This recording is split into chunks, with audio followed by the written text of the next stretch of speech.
మహాదేవ శ్రీమాత్రే నమః. Welcome to our channel. ఈ యొక్క శ్రావణ మాసంలో ఆగస్టు 15వ తారీఖు నుండి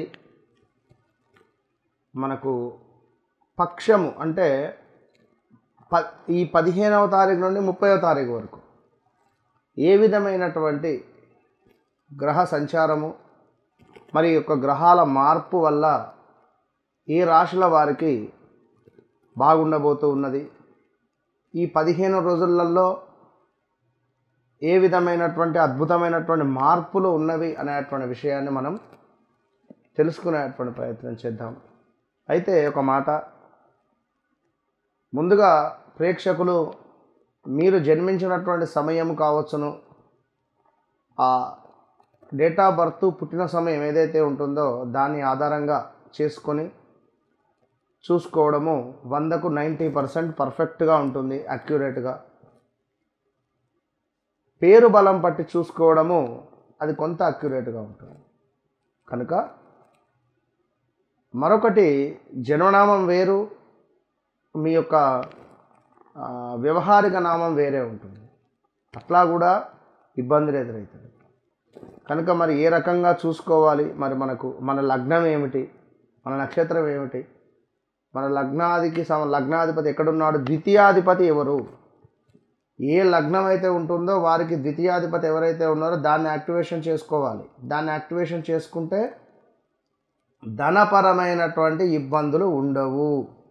మీరు దాన్ని యాక్టివేషన్ చేసుకోకుండా ఇబ్బంది పడితే ఎవరు ఏం చేయలేరు.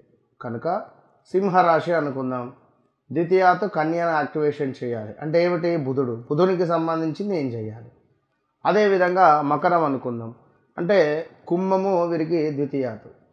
సో ఇట్లా ఏ రాశుల వారు లగ్నం ఏమిటి అనేది చూసుకొని మనం ముందుకు వెళ్ళడం వల్ల విశేషమైనటువంటి ఫలితాలు కనబడుతుంది. మరి ఈ 15 రోజులలో జరగబోయే మంచి చెడు మార్పుల గురించి తెలుసుకుందాం. ఈ యొక్క ద్వాదశ రాశి ఫలాల్లో ఉన్నామండి. ద్వాదశ రాశి ఫలాల్లో భాగంగా మనం ఈరోజు నాడు తులారాశి వారికి సంబంధించినటువంటి విషయాన్ని తెలుసుకోబోతున్నాం. మరి తులారాశి వారికి ఈ యొక్క ఆగస్టు నెల 15వ తారీఖు నుండి 31వ తారీఖు వరకు ఈ యొక్క రవి, బుధ, శుక్ర, కుజ మార్పుల వల్ల మరి వీరికి విద్య, ఆరోగ్య, ఆర్థిక, వ్యాపార, వృత్తి, కుటుంబాలపై ఏ విధమైనటువంటి పరిస్థితి ఉండబోతుంది. చిత్తా నక్షత్రము, స్వాతి నక్షత్రము, విశాఖ 1, 2, 3 పాదాలు ఏవైతే ఉన్నాయో మరి వీరందరూ కూడా తెలుసుకోవాల్సినటువంటి విషయాలు ఆర్థిక పరమైనటువంటిది. మరి ఇక్కడ ముందుగా వృత్తి మరియు ఉద్యోగానికి సంబంధించినటువంటి విషయాలను మనము తెలుసుకునే ప్రయత్నం చేద్దాం. మరి వృత్తిపరంగా ఇది మీకు ఒక స్వర్ణ యుగము అని చెప్పుకోవచ్చును. మీ 10వ ఇంట్లో వృత్తి స్థానంలో భాగ్యాధిపతి, లాభాధిపతి మరియు రాష్ట్రాధిపతి సంచరించడం వల్ల మీరు చేసే ప్రతి పనిలో కూడా అద్భుతమైనటువంటి అఖండమైనటువంటి విజయాన్ని మూటగట్టుకునే పరిస్థితి ఉంది. ప్రమోషన్ లేదా హోదా పెరగడం కానీ, జీవితంలో భారీ పెరుగుదల ఆశించవచ్చును. అదేవిధంగా పై అధికారులు మీ పనిని గుర్తించి ప్రశంసలు చేసేటువంటి పరిస్థితులు ఉన్నవి. అదేవిధంగా కొత్త ఉద్యోగ ప్రయత్నాలు ఫలించేటువంటి పరిస్థితి ఉంది. అదేవిధంగా మీ పనిని గుర్తించి చక్కటి ప్రశంసలు పొందేటువంటి పరిస్థితి ఉంది. అవార్డ్స్ కానీ, రివార్డ్స్ కానీ, ఒక 100 మంది 1000 మంది ముందు మీకు ఒక పూలమాల అంటే అలాంటి మిమ్మల్ని సత్కరించేటువంటి పరిణామాలు, పరిస్థితులు ఎదురయ్యేటువంటి పరిస్థితి ఉంటుంది. ఇక కొత్త ఉద్యోగ ప్రయత్నాలు తప్పక ఫలిస్తున్నాయి. అదేవిధంగా పోటీల్లో మిమ్మల్ని ఎవ్వరూ ఆపలేరు అనేటువంటి విషయాన్ని గమనించుకోండి ఈ యొక్క తులారాశి వారు. ఇక ఆర్థిక పరిస్థితి విషయాన్ని చూసుకున్నట్టయితే ఆర్థికంగా ఈ నెల చాలా లాభదాయకంగా ఉంటుంది. అందులోని ఈ ఆగస్టు 15వ తారీఖు తర్వాత మీకు లాభాధిపతి సూర్యుడు తన సొంత ఇల్లైనటువంటి 11వ ఇంట్లోకి బలంగా ప్రవేశిస్తున్నాడు. దీనివల్ల భాగ్యాధిపతి బుధుడు కూడా అక్కడే చేరడం వల్ల మీ ఆదాయం గణనీయంగా పెరుగుతుంది.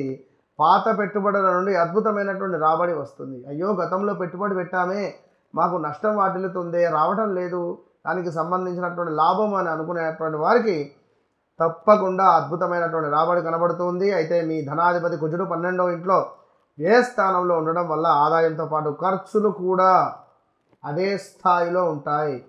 అనవసర ఖర్చులను అదుపులో ఉంచుకోవడం ముఖ్యము అనేటువంటి విషయాన్ని గమనించుకోండి ఇట్టి తులారాశి వారు. ఎందుకంటే 2024లో మీరు పడినటువంటి బాధలు అంతా ఇంత కాదు, తీవ్రమైన ఇబ్బందులు కావచ్చును. అసలు మాటలు పడడం కానీ మనము మంచి చెయ్యకపోతే చెడు అయిన సంఘటన ఎన్నో కూడా మనకు గోచరిస్తున్నాయి. సో చాలా జాగ్రత్త. స్వల్ప సమస్యలు తలెత్తవచ్చును. మీ మాట తీరు కొంత మృదువుగా ఉండేలా చూసుకునేటువంటి ప్రయత్నం చేయాలి. ఇక అదేవిధంగా కుటుంబంలో కొంత ఫ్యామిలీ లైఫ్ సంతోషకరమైనటువంటి వాతావరణం ఉంటుంది. ఎందుకంటే భాగ్యస్థానంలో గురువు శుక్రుల కలయిక వల్ల కుటుంబ సభ్యుల నుండి మిత్రుల నుండి పూర్తి మద్దతు మీకే. శుభకార్యాలలో పాల్గొంటారు. మీ సప్తమాధిపతి అయినటువంటి కుజుడు 12వ ఇంట్లో ఉండడం వల్ల మీ జీవిత భాగస్వామి యొక్క ఆరోగ్య విషయంలో లేదా వారితో సంబంధంలో స్వల్ప సమస్యలు తలెత్తేటువంటి పరిస్థితి ఉంటుంది. కొంత అన్యోన్యత లోపించవచ్చును. మీ మాట తీరు మృదువుగా ఉండాలి ఇందాక చెప్పినటువంటి విధంగా, అప్పుడు కొంత బాగుంటుంది. అది గమనించుకోండి. ఇక ఎందుకంటే కొన్ని ఓపికగా ప్రేమగా ప్రశాంతంగా మృదువుగా అడిగితేనే మనకు పరిష్కారం అవుతాయి, గుర్తుంచుకోండి. మరి ఆరోగ్యం చాలా వరకు అనుకూలంగా ఉంటుంది. పెద్ద సమస్యలు అయితే ఏమీ లేవు. రాష్ట్రాధిపతి శుక్రుడు భాగ్యస్థానంలో గురుడితో కలవడం వల్ల మీలో శక్తి ఉత్సాహం పెరుగుతున్నాయి. అదేవిధంగా పాత ఆరోగ్య సమస్యల నుండి కోలుకుంటారు. అంటే గతంలో ఏమైనా గత నెల 15 రోజులు 2 నెలల నుండి 3 నెలల నుండి ఉండేటువంటి సమస్యల నుండి మీరు పూర్తిగా తొలగిపోయే పరిస్థితి ఉంది. అయితే కుజుడు 12వ ఇంట్లో ఉన్నందున వాహనాలు నడిపేటప్పుడు ప్రయాణాలలో చాలా జాగ్రత్తగా ఉండాలి, గమనించుకోండి. చిన్న గాయాలయ్యే అవకాశాలు మాత్రము ఉన్నది. ఇది గమనించుకొని ముందుకు వెళ్ళండి. మరి బిజినెస్ వ్యాపారస్తులకు లాభాలు అద్భుతమైనటువంటి వెలువెత్తుతున్నాయి. కొత్త పెట్టుబడులకు వ్యాపార విస్తరణకు సమయం అనుకూలంగా ఉంది.